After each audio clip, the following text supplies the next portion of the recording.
Hey folks, this is JR with DIY Prepper. Welcome to the channel, and today we are going to be doing the second video in our How to Survive a Grid Collapse series, and this video is going to deal with water storage and purification. If you didn't see last week's video, it dealt with having an energy plan that would help you in a situation like that, and I'll be sure to put a card up top as well as a link in the description below. So some of y'all might be wondering, why do I need to have a water purification and storage plan if there's a long-term power outage? And the reason why is water treatment facilities rely on the same electricity that keeps the lights in your house running. If those power plants go offline, it's only a matter of time before the water stops coming out of the tap. And basically the way that works is we have a certain amount of water that's already present within the water lines, the main pipes running throughout your town, and then in the big water towers that are kind of just spread out kind of sporadically. Once the water in those is depleted, if the power's out, there's not going to be a way to treat water and then pump that water back into the water towers and into the main line. So once that water is gone, that's kind of it until the power starts running again. And if there's a situation like there was during that ice storm earlier this year in Texas where there's water mains that are busted, that's just going to compound the problem and make that water disappear faster because there's water gushing out of the pipes. Or if there's some sort of flood situation, maybe there was a big hurricane, the water that's in the system could become contaminated. So you really want to have a solid plan in place to help you in a situation like that. And a prepper's grid down water plan should consist of three main parts. The first one being storage water that you already have on site that you're not really going to have to do all that much to before it's ready to use, if anything. And then the second part of the plan is how are you going to collect more water as time goes on. And then the third part of the plan is going to be how are you going to filter and purify any water that you get along the way to make it safe to drink. So when it comes to storage, it goes without saying that you want to store as much water as you can depending on where you live. But it's especially important if you live in an area that does not have local water sources that you can access, or if you live in an area with very limited rainfall. You want to make sure that you have the water that you need to get through those periods of time where you're not going to be able to replenish that water supply. And even if maybe you live in an area that does have more water sources and does have more rainfall, you still need to take into account those freak incidents where maybe those local water sources have been contaminated, you might not be able to get to them for whatever reason, or just, the freak 100-year drought that happens to occur at the worst possible time that could kind of chop the legs out from underneath any rainwater collection systems that you may have. And the first way that you can store water is probably the most obvious for preppers. It's the big bulk water containers, things like 55-gallon drums, IBC totes, and then even things like underground water cisterns, or if you have room on your property, bigger water tanks. And the big advantage to containers like that is they're going to hold so much water in them that it's going to be a long time before you have to worry about going out and collecting water. It's going to give you more wiggle room if maybe there's a long period of time without rain where you're not able to replenish those supplies. But the problem with those is, first of all, they can get pretty expensive and not everybody has room for those types of water containers. So what a lot of people like to do is they rely more on portable water storage containers. And I have here with me two of my favorite portable water containers, and they are the Reliance Aquatainer and the Scepter Military Water Can. I did a video a few weeks ago that went over these and a couple more in a little bit greater detail, which I'll put a card up for and a video link in the description below. But what I like about these two containers specifically is I feel like they're going to fill the main roles that me and my family would require for water containers to fill in a long-term kind of grid down situation. And what I like about the Aquatainer is this is more of what we'll use in just everyday life. It's very easy to just set on a counter. It has spigots that come with all of these. You don't have to buy the spigot separately. Every single aqua retainer that you buy comes with a spigot that stows away when not in use, and you can just use it as, just a regular faucet. And then the military water can by Scepter, it's extremely durable, and this is more what I would use if I was needing to go collect water off site and then bring it back. It could handle abuse, like just bouncing around in the back of even like a pull cart, and even if it like tips over and falls out, this thing isn't going to blow up. It's going to be perfectly fine, whereas something like this, if you drop it, it's probably going to blow up and spill water everywhere. So having something durable that I can go out and retrieve water, and then having something that's very convenient to use, I feel like just kind of covers all of our bases that we would need covered. And then of course you can also purchase pre-packaged water, things like water bottles or even gallon jugs. But if you buy gallon jugs, I strongly recommend that you avoid buying the milk jug type containers, because those are not very tough. I had a couple of them and they blew up within like just a year or two of owning them. I didn't even know that it happened, so it made a huge mess, probably caused water damage that I didn't even know happened. That was an apartment, we're not there anymore, so yay for that.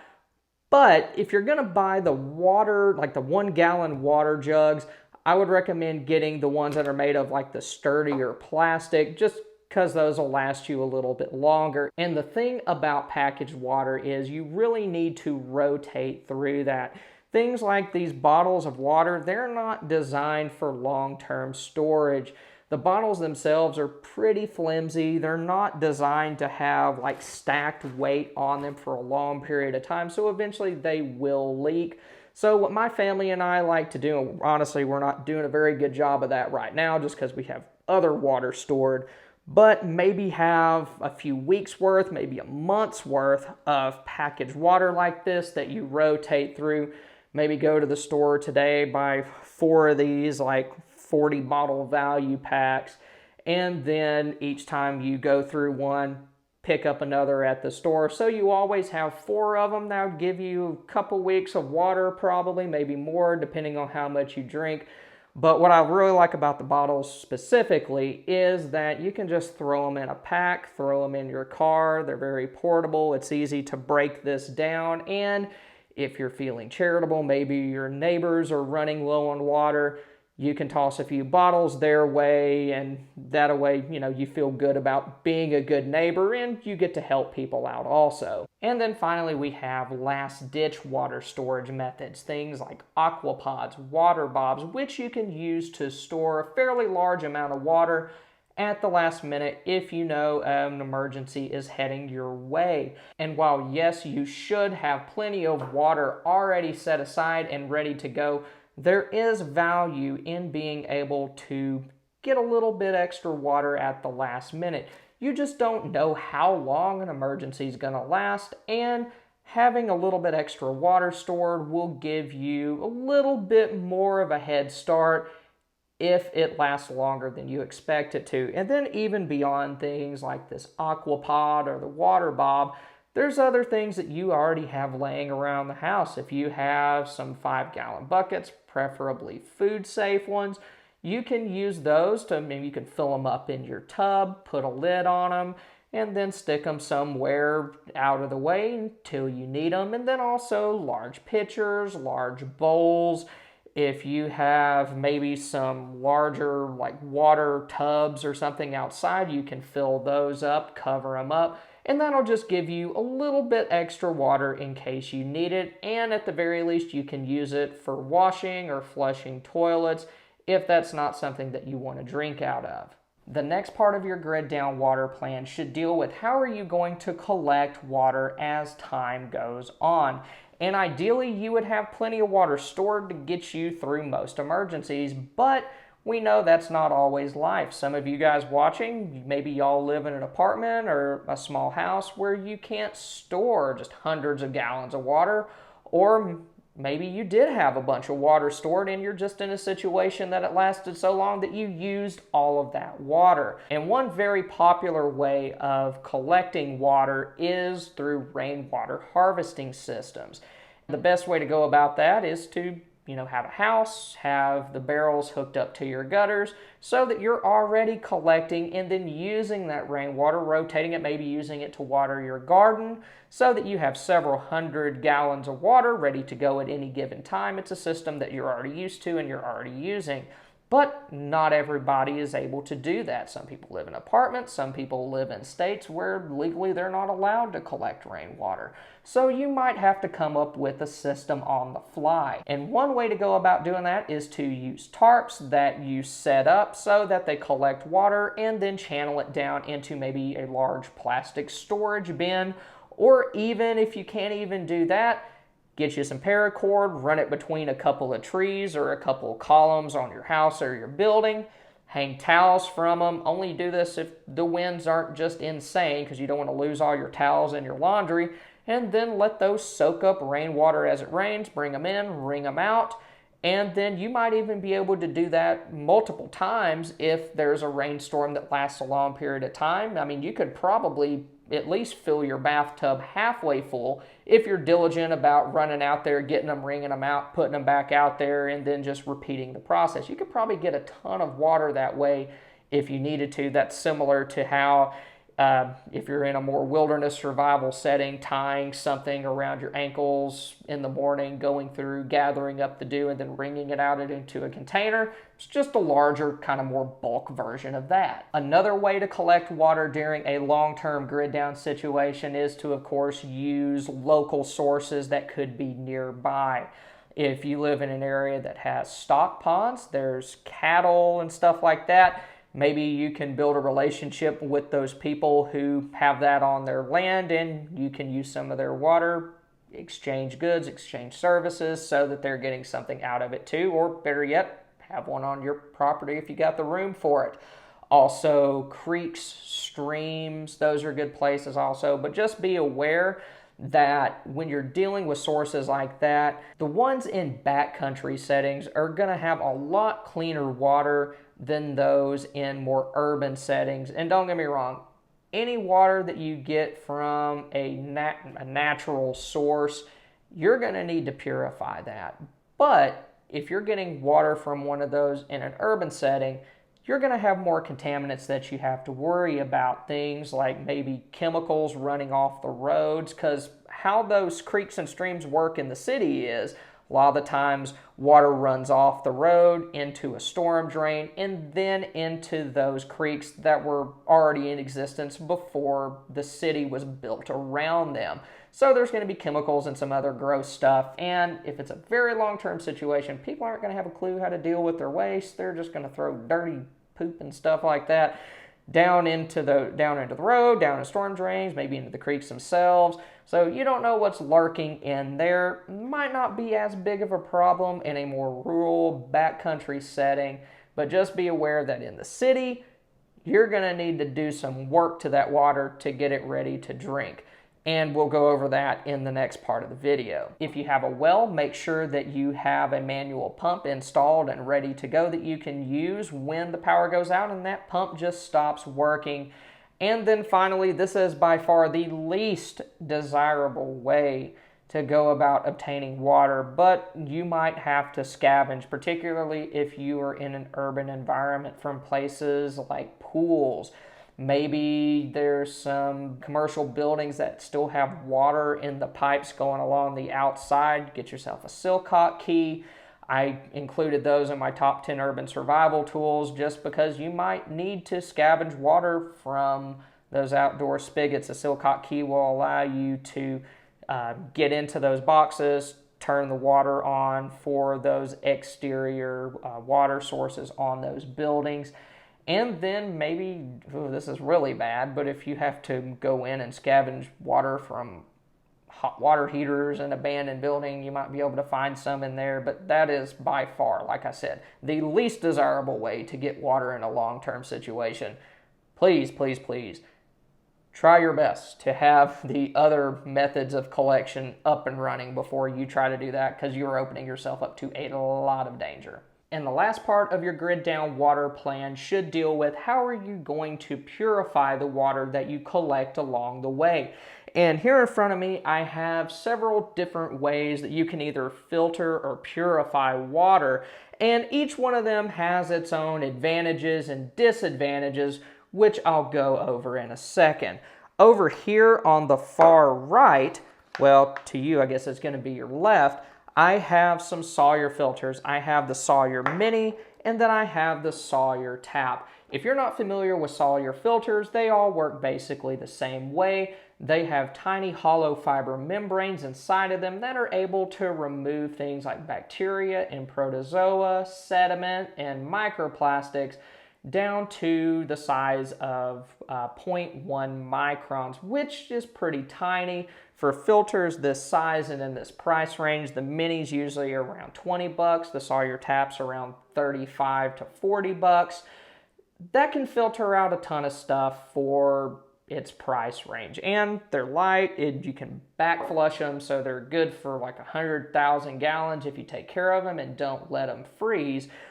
But an issue with these is they're more designed for water in a backcountry environment where you're not going to encounter chemicals and viruses. So things like this Mini, they're great if you live in an area where you're kind of out in the middle of nowhere. You're not going to have to worry about people messing up your water sources by putting human waste in them. So they'll work fine for that. And for me and my family, I like to use this tap filter as a pre-filter. I actually installed a spigot on a bucket, which kind of turns this into a gravity filter. That was in my how to purify water in a long-term emergency video, which once again, I'll put a card on the screen and I'll put a link in the video description below. A lot of the things that I talk about in this video, if you want a more in-depth explanation of them, you can find them in that video. And next method is bleach, and this is going to do a great job removing biological contaminants, things like bacteria and viruses, but it's not going to do anything against removing particulates, things like sediment or other things that could make your water undesirable to drink. And boiling is going to do the same thing. It's going to render the water biologically safe, but it's not going to remove sediment.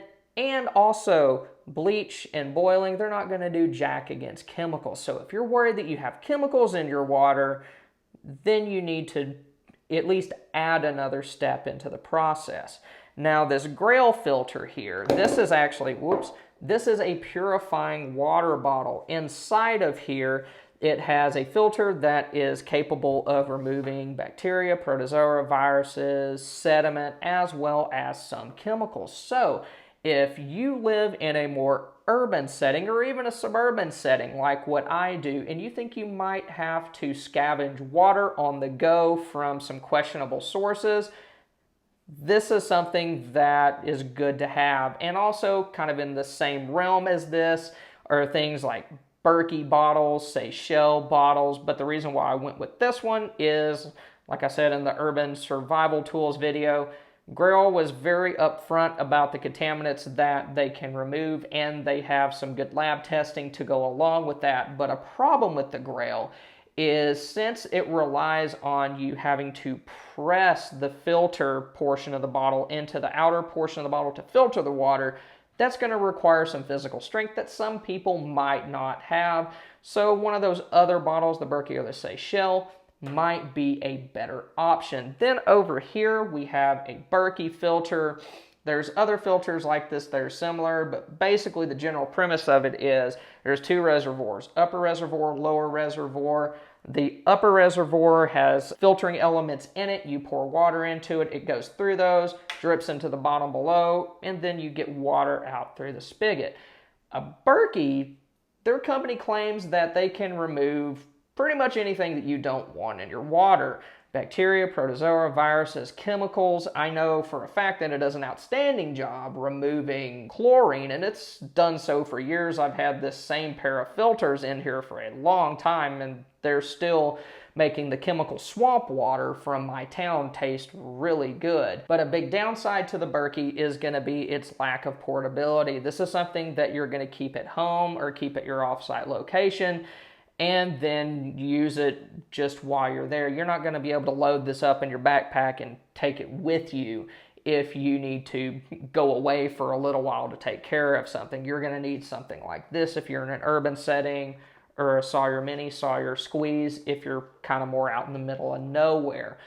But each one of these filters, they have their own advantages and disadvantages. So I think if you are in a really long-term grid down situation, it's best to have a multi-step process to purify your water.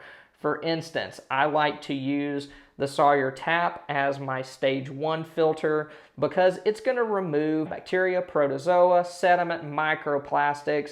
So that's going to take care of a lot of stuff. And even before I run it through this, I have a pillow that I drape over the top of the bucket that I have this attached to via a spigot. So that's going to catch larger things like dirt, also grass, stuff that I just don't want clogging this filter up.